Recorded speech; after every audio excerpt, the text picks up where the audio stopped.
लोहरदग्गा एक ऐसी सीट जहां से इस बात की पूरी संभावना थी कि इंडिया गठबंधन जीत हासिल कर लेगी। इसकी इकलौती वजह थी कि भाजपा ने यहां से जिस प्रत्याशी को टिकट दिया था उनका जनाधार बहुत बड़ा नहीं था। साथ ही जातीय गणित के हिसाब से भी यह सीट इंडिया गठबंधन के लिए ज्यादा मुफीद दिख रही थी, लेकिन ऐसा हुआ नहीं दोस्तों। मुकाबला तब दिलचस्प हो गया जब लोहरदग्गा से चमरालिंडा ने निर्दलीय चुनाव लड़ने का फैसला किया और नामांकन दाखिल कर सबको चौंका दिया। झारखंड मुक्ति मोर्चा की बहुत कोशिशों के बाद भी उन्होंने अपना नाम वापस नहीं लिया और वे चुनाव लड़े। अब लोहरदग्गा में कांग्रेस की जीत या हार इस बात पर निर्भर कर रही है कि चमरालिंडा कितना वोट लेकर आएंगे। झारखंड में पहले चरण की 4 सीटों में लोहरदग्गा एक एसटी आरक्षित सीट है। इस सीट पर पिछले साल भी मुकाबला कांटे का था और बहुत कम मार्जिन से यहां से भाजपा की जीत हुई। 2024 के चुनाव में कई तरह के फैक्टर इस सीट पर हमें देखने को मिले हैं, जिसने पूरा मुकाबला बहुत ही दिलचस्प बनाए रखा। इस बार भाजपा की तरफ से यहां समीर उरांव को चुनाव लड़ाया गया, तो वहीं कांग्रेस ने सुखदेव भगत को चुनावी मैदान में उतारा था। निर्दलीय प्रत्याशी चमरालिंडा ने नामांकन दाखिल कर लोहरदग्गा को मल्टी कॉर्नर फाइट वाला सीट बना दिया था। तो फिर क्या लोहरदग्गा में चमरालिंडा इतने प्रभावी रहे हैं कि उनके कारण इंडिया गठबंधन के प्रत्याशी सुखदेव भगत की हार हो जाएगी? क्या चमरालिंडा ने सिर्फ इंडिया गठबंधन को नुकसान पहुंचाया है और भाजपा को इससे फायदा हो गया है? इन सभी सवालों का देंगे जवाब और सीधे सीधे आपको बताएंगे कि लोहरदग्गा में कौन जीत रहा है और कौन हार रहा है। तो आइए शुरू करते हैं, जानते हैं झारखंड की बहुचर्चित लोकसभा सीट लोहरदग्गा में चुनावी परिणाम का पूर्वानुमान। नमस्कार, जोहार, मेरा नाम है आकाश आनंद और आप देखना शुरू कर चुके हैं झारखंड की सभी सीटों पर परिणामों के विश्लेषण का एक्सक्लूसिव कार्यक्रम, जिसका नाम है चुनावी पूर्वानुमान।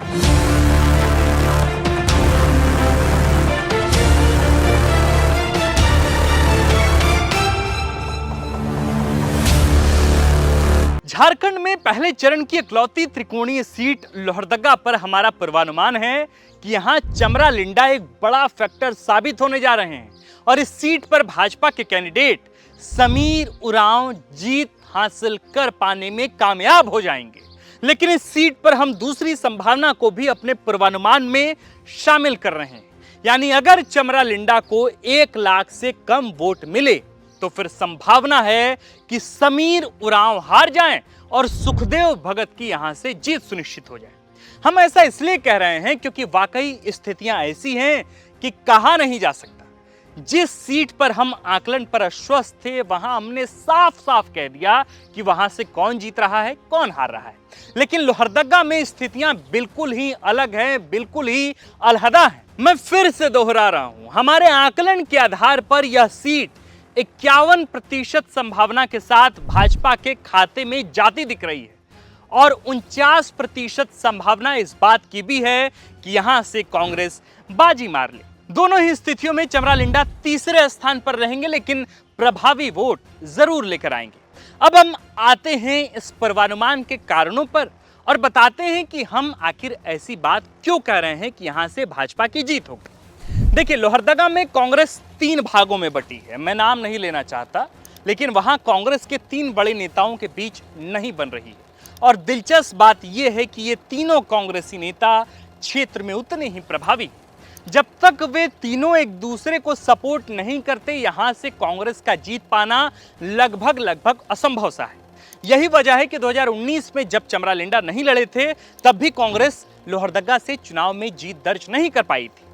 हालांकि इस बात में कोई दो राय नहीं है कि इस बार कांग्रेस के लिए राह आसान थी, लेकिन पार्टी में 3 अलग खेमे और चमरालिंडा के प्रभाव के कारण यह सीट कांग्रेस से आहिस्ते आहिस्ते दूर जाती रही। यह भी स्पष्ट कर देना चाहता हूं कि यदि इस सीट पर पार्टी के सिंबल पर चमरालिंडा अकेले चुनाव लड़ते तो आसानी से वे भाजपा को बड़ी शिकस्त दे सकते थे, उनके खिलाफ बड़ी और अप्रत्याशित जीत दर्ज कर पाने में कामयाब हो सकते थे। हम अब समझाते हैं कि लोहरदग्गा संसदीय क्षेत्र के अंतर्गत आने वाले विधानसभा सीटों में सियासी आंकड़ों का गणित क्या कहता है। देखिए, लोहरदग्गा में विधानसभा की कुल 5 सीटें हैं। मांडर, सिसई, गुमला, बिष्णुपुर और लोहरदग्गा। 2019 के चुनाव में इनमें से सिर्फ 2 सीटों पर कांग्रेस आगे थी। सिसई से 10,000 की लीड थी और गुमला से लगभग 7,000 की। भाजपा को मांडर से 1,000, बिष्णुपुर से 13,000 और लोहरदगा से 12,000 की लीड मिली थी। इस बार बिष्णुपुर से भाजपा की लीड कम हो सकती है क्योंकि चमरा लिंडा भी बिष्णुपुर से ही आते हैं। लेकिन बाकी सीटों पर ऐसा माना जा रहा है कि चमरा लिंडा ने सुखदेव भगत का वोट काटा है।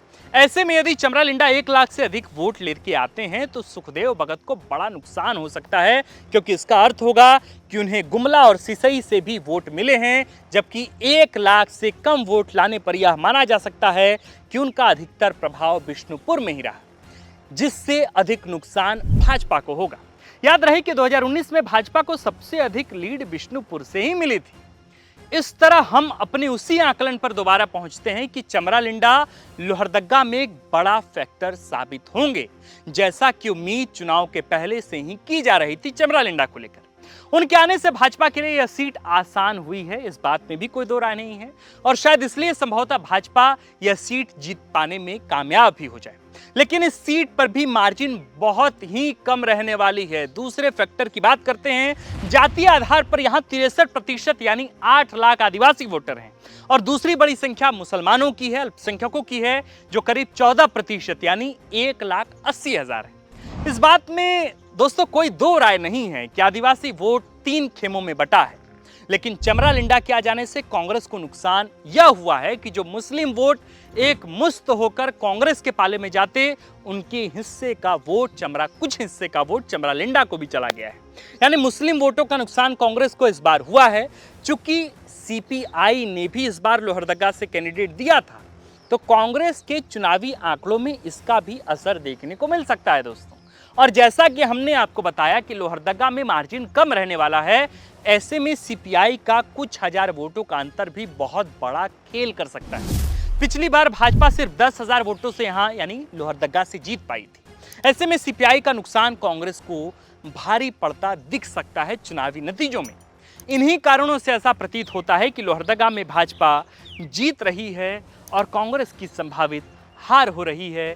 चमरा लिंडा लगभग 1 लाख वोटों के साथ तीसरे स्थान पर नजर आ सकते हैं। लोहरदगा पर हम अपना पूर्वानुमान आपको बता चुके हैं। अब हम इंतजार कर रहे हैं 4 जून का।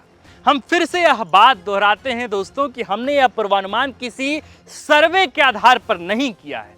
हमारे पास कोई बूथ मैनेजमेंट का आंकड़ा, सर्वे, डिटेलिंग नहीं था, बल्कि हमने अपनी यात्राओं, सूत्रों और बूथ लेवल की जानकारियों के आधार पर यह वीडियो किया है। ऐसा हो सकता है कि हमारा पूर्वानुमान गलत भी हो जाए। हालांकि लोहरदगा में तो हमने अभी भी दोनों पार्टियों के जीतने की बात कही है। भाजपा का अपर हैंड जरूर नजर आ रहा है। आपको हमारा यह पूर्वानुमान कैसा लगा? आप इससे कितना इत्तेफाक रखते हैं, कितना सहमत हैं, ये हमें लिखकर बताएं। देखिए, हम कोई भविष्यवेत्ता नहीं है, हमारे पास किसी भी तरह का कोई विशेष आंकड़ा नहीं है जो बाकी अन्य सर्वे एजेंसीज के पास होती हैं। इसलिए हम जो नैरेटिव वहाँ हुआ, उस नैरेटिव काउंटर के लिए जो मुद्दे वहाँ गढ़े गए, चुनाव में किसकी क्या पोजीशनिंग थी, जातीय स्तर पर कितनी गोलबंदी रही, किस नेता का कितना प्रभाव या किस पार्टी का कितना होल्ड किन किन विधानसभाओं में है, इन तमाम चीज़ों के आधार पर और इसके इतर जो हमारी उपस्थिति उस लोकसभा सीट में थी, 5 दिन, 6 दिन, 8 दिन, 10 दिन, जितनी भी रही, और इसके बाद वहाँ के स्थानीय करीब 7 से 8 पत्रकारों से बातचीत करने के बाद ये पूरा इनपुट तैयार किया गया है। तो हमारी तरफ से हमने पुरजोर कोशिश की है पूरा आंकड़ा बिल्कुल सही हो। थोड़ा बहुत 19-20 हो तो नादान पत्रकार समझकर मुझे माफ़ कीजिएगा, लेकिन बड़ी जवाबदेही के साथ, बड़ी जिम्मेदारी के साथ मैं कह रहा हूँ कि लगभग यही पूर्वानुमान सही साबित हो सकते हैं। आपका अनुमान क्या कहता है मेरे दर्शकों? आप हमें कमेंट में लिखकर ज़रूर बताएं। अगर जिनका नाम आप लिखें, उनके पीछे का समर्थन के पीछे की वजहें, उनकी जीत या हार की स्पष्ट वजह भी आप हमें कमेंट बॉक्स में लिखकर बता सकते हैं। आप देख रहे थे द फोर्थ पिलर का बिल्कुल नया ताज़ा तरीन एपिसोड, ताज़ा तरीन कार्यक्रम, जिसका नाम है चुनावी पूर्वानुमान। मेरा नाम है आकाश आनंद और कैमरे के पीछे हैं अतुल। शुक्रिया।